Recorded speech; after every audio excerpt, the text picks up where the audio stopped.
I was a kid, I hated hearing my parents or teachers give me the answer, "Because I said so." Remember that one? But I also remember moments as a camp counselor and as a second grade teacher in which I used this reason myself. 15 years ago this week, Parshat Tsav, I chanted from the Torah as bar mitzvah. If I recall correctly, I made jokes about ancient barbecues and then shifted quickly to talk about sacrifice more generally.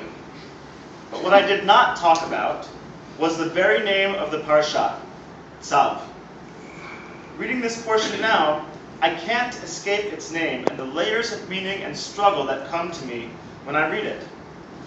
As you all know from our Dikduk class with Sima, Tsav is simply the tzivui, the command form of litzavot, to command. If you think back about it, this is actually one of the first words in Hebrew that you may have ever learned, as it appears as part of the blessing formula twice. Asher kidshanu b'mitzvotav v'tzivanu, that God has made us holy with His commandments and commanded us. It certainly drives the message home. These are things we have to do. Yet the insolent child within me still asks, why? Says who? What do I have to do anyway?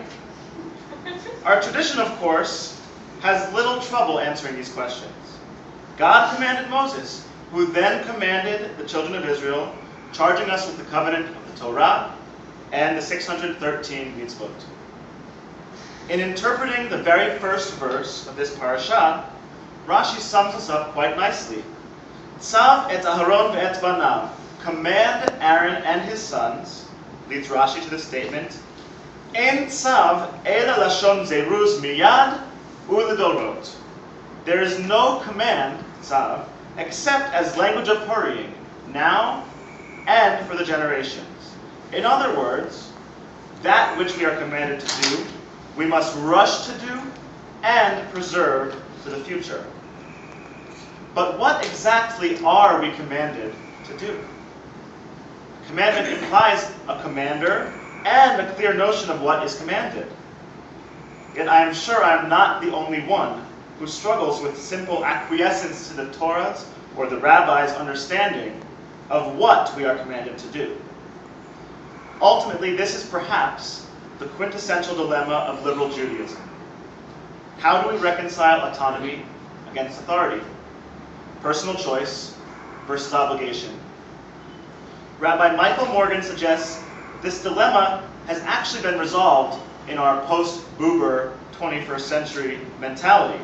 He writes that liberal Judaism is not a Judaism that chooses autonomy over authority. All genuine modern Judaisms are liberal and Jewish. The issue is not whether to be both, but how to be both. Perhaps the balance between them comes from understanding God as mitzaveh, commander, but understanding the mitzvot to be constantly and eternally revealed through both Torahs, the written and the oral, and through the ongoing process of human knowledge, progress of human knowledge. Or maybe we understand that the real obligation is not to any commander-in-chief, but to our history, or to Am Yisrael, or to our internal moral compass. And thus, it might be subject to change as our historical, cultural, or social circumstances change. However we understand the nature of commandments, I think we are most true to being both liberal and Jewish when we accept the tension and allow ourselves to live within it. At times, this might be an active struggle with a particular mitzvah or realm of religious practice, such as kashrut or Shabbat observance. At other times, we might allow ourselves to move past this active struggle and be left with only an echo. A few years ago, I was reminded of one such transformation in my own thought on a particular issue of commandedness. In the fall of 2005, still fresh off my year in Haifa, I wrote an op-ed for my school paper in honor of National Coming Out Week about being Jewish and gay. It was printed on Yom Kippur, Dafka, along with two other students' experiences. Coming across it in 2012, I was shocked to read that I once, and I quote, sympathized with the religious Jewish tradition that cannot accept my gay lifestyle. Blech! It was very hard to believe that I had ever had that feeling, let alone that I expressed it so publicly. And yet, in retrospect, I think that the experience of actively struggling with the commandment, even one so personal, was a primary factor in allowing myself to move forward and keep what I'm left with today, which is an echo of that struggle as part of my identity. I think that Rabbi Arnold Wolf summarizes this idea of living in complexity quite well. He writes, "We cannot choose to be commanded. Doesn't matter how we got Torah. We got it, and now it's here. We are obligated not to complete its project, but also not to fail to undertake it at all." In other words, lo aleinu hamitzvot ligmor, velo anachnu bnei chorin lehibatel mehen. We can't choose to live in this complexity. Ready or not, here we are.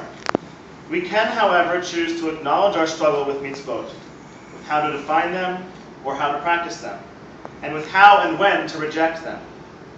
And we can choose to embrace this tension between a commanding force and the obligations to our community, our history, our own spiritual practice, and our values. May we allow ourselves to live with this tension, and in doing so, may we also allow ourselves, as Rashi hoped, to both rush to complete mitzvot and to do our best to preserve the complexity for the next generation of insolent children asking, "But do I have to?" Zoran Tov.